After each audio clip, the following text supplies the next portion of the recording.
What is up, guys? It's Ultimate Ballas here. Today we're going to be talking about The Smashing Machine. This was directed by Benny Safdie. He did Uncut Gems. He's part of he did Good Time, I think, also. He's done a lot of good movies. But just to get started, I'm a huge fan of WWE, and I obviously love The Rock. The final boss. Man, one of the greatest fucking wrestlers of all time. He's fucking iconic as fuck. And I feel like for the most part, The Rock always had this perception. He was a big action guy. He did a lot of great movies, a lot of successful movies. But he was, could he really act? Was this guy really capable of like going out there and like putting on a great performance? And I feel like in this movie, he really does. I feel like for this movie, Mark Kerr. I'm also a huge MMA fan, so I kind of knew a little bit about Mark Kerr, but I specifically I did not really read too much into it or watch his other documentaries just because I wanted to see this movie, like not really knowing what it was. And obviously Mark Kerr, that was way before my time, but I feel like The Smashing Machine, this was such a well shot movie, and I feel like a lot of the scenes in this movie are super like well done. Like that intro scene where like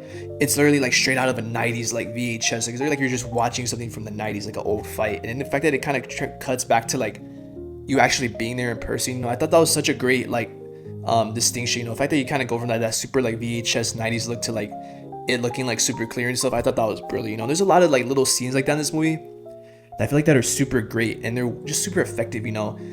This definitely feels like a time period piece just because you really feel like you're kind of in the late 90s, 2000s, everything from just the way that the houses are and the way that the buildings are, the way that people dress. And I feel like the way that, you really feel like you're in this time period, and I feel like that's such a great little attention to details, dude. There is actually something that I noticed, like there's a Dos Equis beer like can or like a little box in this kitchen scene, and you see it like very in the background, but it's like the packaging literally looks like it was from the late 90s, too. Like that is like insane. I'm super psychotic for noticing that, but I was like, dude, like I noticed like little fucking details like that, stuff that like no one is even gonna fucking think about. And I was just like, wow, like just little stuff like that I feel like is what makes these movies so great. And The Smashing Machine is such a great film. I feel like Emily Blunt in this movie is super fucking amazing. She plays that, the wife in this movie that has a lot of issues of her own as well, and you kind of see how like she has trouble, with Mark Kerr's lifestyle, and I feel like she portrays it so well. I think Emily Blunt probably has one of the best performances in this fucking movie, And the reason why I say one of the best is because it really is only two. I feel like it's her and Dwayne Johnson,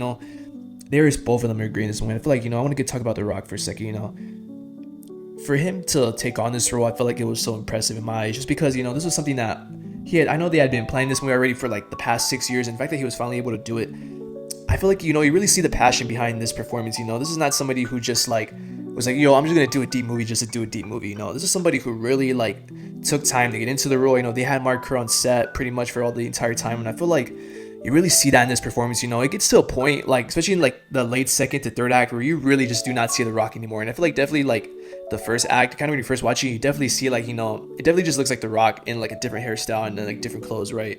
It's so hard to like unsee him just because he's so recognizable, and you see him in all the movies. And there's kind of this meme where like he basically plays the same guy in every movie, and you definitely kind of see it for the first part of the movie, but as the movie evolves and you start seeing his character like go through different arcs and stuff, it definitely gets to a point, especially in the third act, where you really feel like, damn, like that is not, you forget that it's even The Rock, dude. Like I'm not even trying to glaze him or anything like that. Like you really feel like, dude, like I forgot at some point in this movie that it was The Rock playing this guy. I mean, that's how good he was in this movie.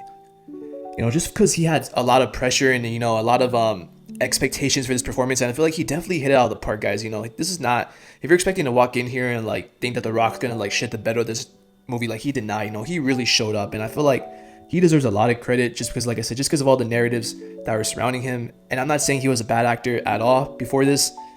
I just think, as actors, you definitely get put into a certain like subtype, once you've been doing movies for a while, And definitely another actor that was like that was Adam Sandler. He was in Uncut Gems, for somebody that was in Grown Ups and all these fucking funny ass amazing movies. And you can always be known as just like that comedy guy or that funny guy or that action guy. But for you to step out of your comfort zone and do something so different, and not only that, but to do it fucking great, that is something that is super impressive to me. And I feel like in this movie, like Dwayne Johnson really elevates himself. I definitely always respected him, of course, huge WWE guy, and I feel like his movies are fun for the most part. Like I said, not super crazy performances, but he's one of the highest grossing actors of all time. And this is a movie that he knew maybe was not going to make a lot of money, not as much as other movies. Maybe this wasn't going to be the super like crazy smash hit like a Jumanji or like a Fast and Furious, right? But like he did this simply because I think he really wanted to test himself for this role, and he did such an amazing job. And I'm gonna get into a little bit of spoiler territory here from this point out. So if you guys have not seen The Smashing Machine, I really highly recommend it. You know, even if you're somebody that's not into MMA or not really into sports, I feel like it's still such a great movie. It is a story about a man who struggles and just, you know, a man that is going through things and how he has to overcome his own demons, you know. And, you know, right to get into the spoilers, you know, there is that argument scene towards the end where you see Emily Blunt, she whips out the gun dude in the bedroom. And it is like that. There's a lot of argument scenes in this movie, but I feel like that scene in particular, man, it completely catches you off guard.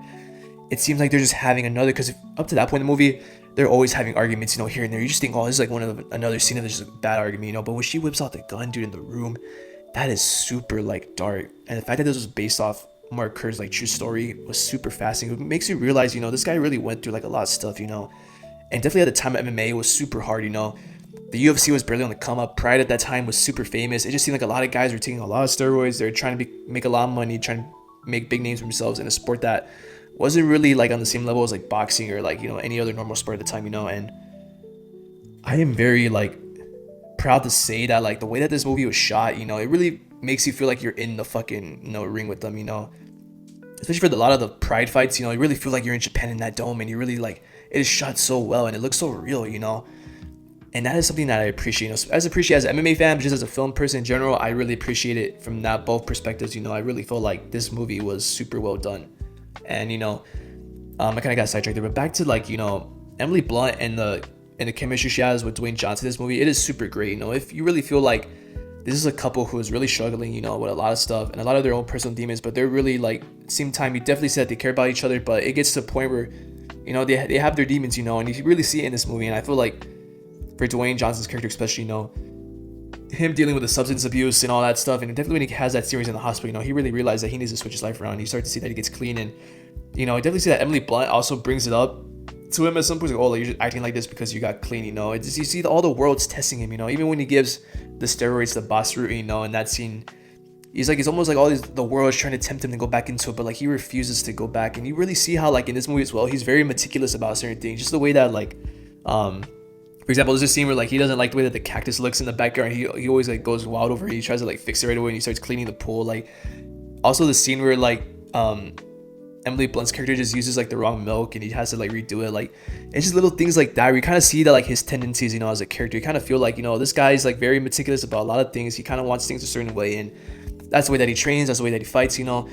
And yeah, man, The Rock is fucking great. This is a great movie, guys. And one of the last things I want to say about this is there's a scene where he loses his first fight in Pride. You know, technically gets kneed in the head, so it's a disqualification. You know, it later gets turned to like a no contest, but right in the moment, it's kind of as a loss. And you just see, man, the way that like they shot this movie, where like you just see like it's just a continuous shot of him, like you're just following him through the back of the arena. You see him like talking to like the Pride manager, saying, "Yo, y'all gotta fix that fight and all that." And the camera just keeps following him, you know, and you just kind of see him walking through the back, and you feel that sense of like sadness, you know, like it's starting once he kind of gets to the locker room by himself and he just starts crying after the loss. I feel like that really accurately portrayed like the highs and lows of like the sport, you know, because MMA is so brutal, you know, they're literally fighting each other, and just when you win it feels amazing, but when you lose, man, it is horrible. And I feel like he captured that, Benny Safdie, he captured that so perfectly in this movie. I thought it was fucking brilliant, you know. That was probably my favorite scene in this entire movie, because you really feel the sense of like defeat. And you know, I thought it was very powerful. You know, this movie, guys, is a great fucking film, you know. I feel like it's not talked about enough for the 2025 movies. I feel like everyone's talking about Mario Supreme and One Battle After Another and Sentimental Value, and those movies are all great, you know. But I feel like this is one of the best movies of 2025 for sure, you know. I'm going to give The Smashing Machine an 85%. This was a great film, great fucking drama. And like I said, if you're not even a sports person, you don't even have to be a sports person. You don't even have to be like an MMA fan, like I said. But if you are, it's definitely going to make you like this movie more, you know. But like I said, man, Dwayne Johnson, Emily Blunt, and I feel like also Matt Ryan, bro. Shout out to fucking Matt Ryan. You know, he plays a young Mark Coleman in this movie. I thought that was fucking great. He did great. You know, someone that's you know, he's a champ in Bellator. I'm not sure if he still is or not, but you know, shout out to Matt Ryan, bro. He did fucking great. And Bas Rutten, you know, playing himself, super fucking great. The fact that this guy literally looks the same for like the past 30 years is so hilarious to me. But you know, shout out to Bas Rutten, man. That dude's the fucking man. But other than that, y'all, you know, I hope y'all enjoyed this review. And you know, like I said, you know, if you guys enjoy movies and stuff like that, I make videos maybe like 2 times a week or so. So trying to bump it up a little bit more soon. But you know, other than that, y'all, hope you guys have an amazing day, and I'll catch you on the next one. Peace.